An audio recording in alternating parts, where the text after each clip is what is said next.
नमस्कार दोस्तों, स्वागत है आप सभी का स्मार्ट क्लास कॉलेज एग्जाम पर। दोस्तों हम लोग अभी प्राचीन भारत के इतिहास का डिस्कशन का आज हमारा पहला वीडियो है। ये हमारा मेंस के पॉइंट ऑफ व्यू से बहुत ही इम्पोर्टेंट पॉइंट है और ये हमारा प्री में भी यहाँ के बहुत प्रश्न बनते हैं। तो आइए आज के डिस्कशन के बारे में जानते हैं। अतीत के अध्ययन हेतु काल का विभाजन जो किया गया था, सबसे पहले प्रागैतिहासिक काल है, जिस काल में मानव किसी प्रकार की लिपि अथवा लेखन कला से परिचित नहीं था, तो उसको प्रागैतिहासिक काल कहते हैं। मानव उत्पत्ति से लेकर लगभग 3000 वर्ष पूर्व के बीच का समय इसके अंतर्गत आता है। पाषाण काल एवं ताम्र पाषाण काल का अध्ययन इसी के अंतर्गत किया जाता है। दूसरा है आद्य ऐतिहासिक काल, जिस काल का मानव किसी न किसी प्रकार की लिपि से परिचित था, लेकिन वह लिपि अभी तक पढ़ी नहीं गई थी। हड़प्पा सभ्यता एवं सभ्यता का अध्ययन इसके अंतर्गत किया जाता है। यानी कि जहाँ पर हमारा लिखित प्रमाण तो था, लेकिन इसको अभी तक पढ़ा नहीं जा सका है, वो आद्य ऐतिहासिक काल है। और इस काल में हड़प्पा सभ्यता एवं वैदिक सभ्यता का अध्ययन किया जाता है। और ऐतिहासिक काल और ये प्रागैतिहासिक काल में पाषाण काल एवं ताम्र पाषाण काल का अध्ययन किया जाता था। ऐतिहासिक काल है जिस काल में मानव किसी न किसी प्रकार की लिपि से परिचित था और वह लिपि पढ़ी भी जा चुकी थी, अर्थात मानव के जिन क्रियाकलापों का हमें लिखित विवरण प्राप्त होता है और वह विवरण पढ़ा जा चुका हो, उसे हम इतिहास कहते हैं। 5वीं शताब्दी ईसा पूर्व से लेकर वर्तमान तक का अध्ययन इसी के अंतर्गत किया जाता है, यानी कि ऐतिहासिक काल के। अब हम प्रागैतिहासिक काल के बारे में जानेंगे। यहाँ पर पाषाण काल, भारत में सर्वप्रथम 1863 ईस्वी में पाषाण काल सभ्यता की खोज की गई। दोस्तों, रॉबर्ट ब्रूस फुट भूवैज्ञानिक थे। रॉबर्ट ब्रूस फुट ने पहला पूरा पाषाण कालीन उपकरण मद्रास के पास पल्लवरम नामक स्थान से प्राप्त किया था। तो सबसे पहले पूरा पाषाण कालीन उपकरण मद्रास के पास पल्लवरम में किसने प्राप्त किया था? तो ये रॉबर्ट ब्रूस फुट ने प्राप्त किया था, जो कि ये भूवैज्ञानिक थे। पाषाण काल को अध्ययन की सुविधा के लिए की दृष्टि से 3 कालों में विभाजित किया जाता है। पहला है पूरा पाषाण काल। ये इसका काल 5 लाख ईसा पूर्व से 10,000 ईसा पूर्व तक था। दूसरा है मध्य पाषाण काल। इसका काल 10,000 ईसा पूर्व से लेकर 4,000 ईसा पूर्व तक था। तीसरा है नव पाषाण काल। इसका काल 7,000 ईसा पूर्व से लेकर 1,000 ईसा पूर्व तक था। पूरा पाषाण काल को अध्ययन की सुविधा की दृष्टि से पुनः 3 कालों में विभाजित किया गया है। सबसे पहले है निम्न पूरा पाषाण काल। इस काल में मानव जीवन अस्थिर तथा शिकार करके वह अपना भोजन संग्रह करता था। यानी कि नव पूरा पाषाण काल में मनुष्य जो है भोजन का संग्रहण शिकार करके करता था। इस काल के उपकरणों में हैंड एक्स यानी कि हाथ की कुल्हाड़ी, चापर चापिंग और पेबुल उपकरण मुख्य थे। भारत की निम्न पूरा पाषाण कालीन संस्कृति को 2 वर्गों में विभाजित किया गया है। चापर चापिंग पेबुल संस्कृति, यह संस्कृति पाकिस्तान के पंजाब में सोहन नदी घाटी में सर्वप्रथम प्रकाश में आई, अतः इसे सोहन संस्कृति या सोहन उद्योग के नाम से जाना जाता है। हैंड एक्स यानी कि हाथ की कुल्हाड़ी, इसकी हैंड एक्स संस्कृति बोलते हैं इसको। इस संस्कृति का मुख्य उपकरण हैंड एक्स था। इसे एफ्यूलन संस्कृति के नाम से जाना जाता है। इस संस्कृति के उपकरण सर्वप्रथम मद्रास के निकट अत्तिरमपक्कम से प्राप्त हुए हैं। इसीलिए इसे मद्रासी संस्कृति या मद्रासी उद्योग के नाम से जाना जाता है। मध्य पूरा पाषाण काल, इस काल में पत्थर के फलक की सहायता से उपकरणों का निर्माण किया गया, अतः इस काल को फलक संस्कृति के नाम से जाना जाता है।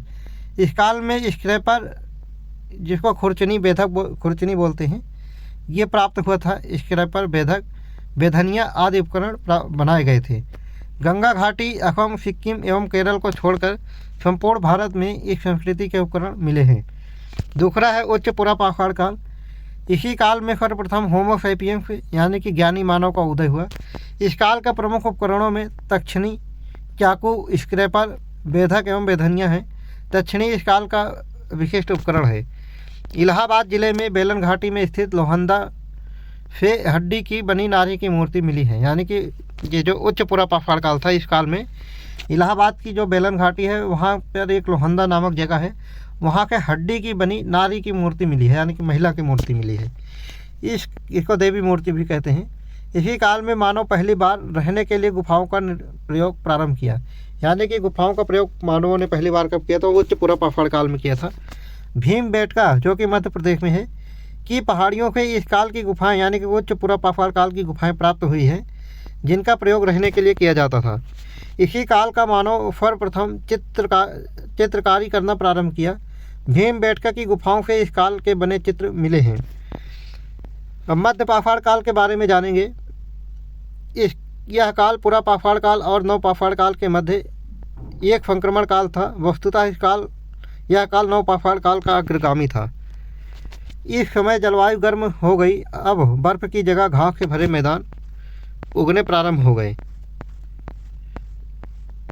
इस काल में अब पशुपालन करना भी प्रारंभ हो गया, क्योंकि बर्फ पिघल गई और घास उगने लग गए, तो मानवों ने पशु को पालना भी प्रारंभ कर दिया। मध्य प्रदेश के आदमगढ़ और राजस्थान के बागौर पशुपालन का प्राचीनतम साक्ष्य प्रस्तुत करते हैं, जिसका समय 5000 ईस्वी पूर्व था। यानी कि सबसे पहले 5000 ईस्वी पूर्व में मध्य प्रदेश के आदमगढ़ और राजस्थान के बागौर में पशुपालन को प्रारंभ किया गया था। मध्य पाषाण कालीन सबसे प्राचीन ज्ञात स्थल फराय नाहर राय महदहा प्रतापगढ़ है। यानी कि मध्य पाषाण काल के जो सबसे प्राचीन स्थल मिले हैं, जो सबसे पहले स्थल मिले थे, वो प्रतापगढ़ के फराय नाहर राय और महदहा से मिले थे। ये प्रतापगढ़ उत्तर प्रदेश में है, इलाहाबाद के पास में है, बेलन घाटी का पार्ट था ये। इस समय पत्थर के उपकरणों में तीर का जो नोक बनाया गया वह इस युग का विशिष्ट उपकरण है। इस युग में यानी कि तीर में नोक सबसे पहले पत्थर के उपकरण से बनाए गए थे। ये सबसे पहले मध्य पाषाण काल में ही बनाए गए थे, जिन्हें सूक्ष्म पाषाण उपकरण या माइक्रोलिथ कहा गया। इस काल के अन्य उपकरणों में एक धार फलक यानी कि एक तरफ धार वाली फलक, बेधक, बेधनी, चाकू, तक्षणी और अर्धचंद्राकार प्रमुख हैं। इसी काल में सर्वप्रथम मानव कंकाल प्राप्त हुए हैं। तो सबसे पहले मानव कंकाल कब प्राप्त हुए हैं, कहाँ? तो मध्य पाषाण काल में प्राप्त हुए हैं। नव पाषाण कालक्रम के अनुसार यह युग काफ़ी छोटा है, फिर भी सारे क्रांतिकारी परिवर्तन नव पाषाण काल में ही हुए। विश्व स्तर पर इस संस्कृति का प्रारंभ 9000 ईस्वी पूर्व में पश्चिम एशिया में हुआ। पश्चिम एशिया के मानव को जौ, गेहूँ, दलहन, तिलहन आदि के रूप में प्रमुख खाद्यान्न प्राप्त किया। यहाँ के प्राचीनतम नव पाषाण युगीन बस्ती मेहरगढ़ जो कि पाकिस्तान में है वो है। यानी कि नव पाषाण काल की सबसे पहली बस्ती कहाँ प्राप्त हुई, तो मेहरगढ़ से प्राप्त हुई, जो कि इस समय पाकिस्तान में है। कृषि का उपकरण सबसे पहला और स्पष्ट प्रमाण यहीं से मिला तथा इस जगह के मानव ने 7000 ईसा पूर्व में कृषि उत्पाद प्रारंभ कर दिया। इसी तरह मानव ने कोलडिहुआ नामक स्थान से चावल उगाने का प्राचीनतम साक्ष्य प्राप्त होता है। इसका समय भी 5000 ईस्वी पूर्व के लगभग आता है। नव पाषाण काल में स्थित वाफी लोग खेती से परिचित हो गए थे तथा पालतू पशु भी रखने लग गए थे। इसीलिए खाने पीने के बर्तनों की भी जरूरत हुई। अतः कुम्भकारी सबसे पहले नव पाषाण काल युग में ही दिखाई दी। कुम्भकारी यानी कि कुम्हार का काम भी दिखाई देने लग गया। कश्मीर में जिस नव पाषाण काल का विकास हुआ उसे कश्मीरी नव पाषाण संस्कृति के नाम से जाना जाता है। बुर्ज होम संस्कृति के लोग गड्ढे वाले मकानों में रहते थे। बुर्ज होम से मानव के साथ कुत्ते को भी दफनाने का प्रमाण मिलता है। महत्वपूर्ण तथ्य के बारे में जानते हैं यहाँ पर। रॉबर्ट ब्रूस फुट, जिन्होंने पाषाणकालीन सभ्यता की खोज की, एक भूवैज्ञानिक थे। मध्य प्रदेश में नर्मदा घाटी में स्थित हथनौरा से मानव खोपड़ी का जीवाश्म प्राप्त हुआ, जो भारत में सबसे प्राचीन है। लोहंदा जो कि बेलन घाटी में पड़ता है, से हड्डी की बनी नारी की मूर्ति प्राप्त हुई, जो उच्च पुरा पाषाण काल से संबंधित है। पशुपालन का प्राचीनतम प्रमाण आदमगढ़ एवं बागौर से प्राप्त हुआ। आदमगढ़ मध्य प्रदेश में था और बागौर राजस्थान में था। विश्व के प्राचीनतम मृदभांड बेलन घाटी में स्थित चौपानी मांडो से प्राप्त हुए हैं। यानी कि मिट्टी के बर्तन के जो सबसे प्राचीन प्रमाण मिले हैं वो बेलन घाटी में स्थित चौपानी मांडो के मिले हैं। बुर्ज होम संस्कृति के लोग जमीन के अंदर गड्ढे बनाकर निवास करते थे। यहीं से मानव के साथ कुत्ते को दफनाए जाने का प्रमाण मिलता है। ताम्र पाषाण काल के बारे में जानेंगे यहाँ पर।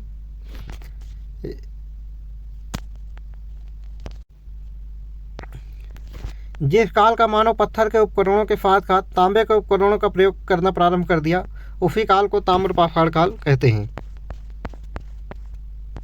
अब यहाँ पे प्रमुख सैंधव ताम्र पाषाण कालिक संस्कृतियों के बारे में जानेंगे। सैंधव यानी कि सिंधु घाटी की बात हो रही है यहाँ पे। सबसे पहले कोयटा संस्कृति, ये बलूचिस्तान में थी। पांडुरंग के मृत भांडों का प्रयोग हुआ यहाँ पर। दूसरा है कुल्ली संस्कृति, ये बलूचिस्तान में थी और इसमें पांडुरंग के लेप पर काले रंग के चित्रण वाले मृदभांड पाए गए थे। नाल आर्मी संस्कृति, ये बलूचिस्तान एवं सिंध में पाई गई। यहाँ पर पांडुरंग के लेप पर बहुरंगी अलंकरण वाले मृदभांड पाए गए। चौथा है झोप संस्कृति, ये बलूचिस्तान में थी। यहाँ लाल रंग के लेप पर काले रंग के चित्रण वाले मृदभांड पाए गए। पांचवा है कोट दीजी संस्कृति, यह सिंध में थी। यहाँ पर लाल रंग के लेप पर दुधिया रंग की पट्टी जिस पर बहुरंगी अलंकरण वाले मृदभांड मिले हैं। छठा है पूर्व हड़प्पा संस्कृति, यह पंजाब में मिली। यहाँ पर लाल या बैंगनी रंग के पाकिस्तान में लेप पर काले रंग की धारियों वाले मृदभांड पाए गए। अब हम इसके बारे में प्रमुख तथ्यों के बारे में चर्चा करेंगे। सर्वाधिक पूर्व खंडो ताम्र पाषाणिक संस्कृति बलूचिस्तान में प्राप्त हुई। आहार का प्राचीन नाम ताम्रवती मिलता है। ताम्र पाषाण काल के कैल्कोलिथिक युग, ताम्र पाषाण काल को कैल्कोलिथिक युग भी कहा जाता है। गैरिक मृदभांड पात्र का नामकरण हस्तिनापुर से प्राप्त मृदभांडों के आधार पर किया गया। दोस्तों आज का डिस्कशन हम यहीं पर समाप्त करेंगे। कल फिर मिलेंगे दोस्तों इसी चैनल पर नेक्स्ट वीडियो के साथ। तब तक के लिए आप वीडियो को देखें, नोट्स बनाएं, जो पॉइंट में और सुधार की ज़रूरत है उसके बारे में कमेंट करें। वीडियो को एंजॉय करें, चैनल को लाइक, सब्सक्राइब और शेयर जरूर करें। कल फिर मिलेंगे, तब तक के लिए जय हिंद।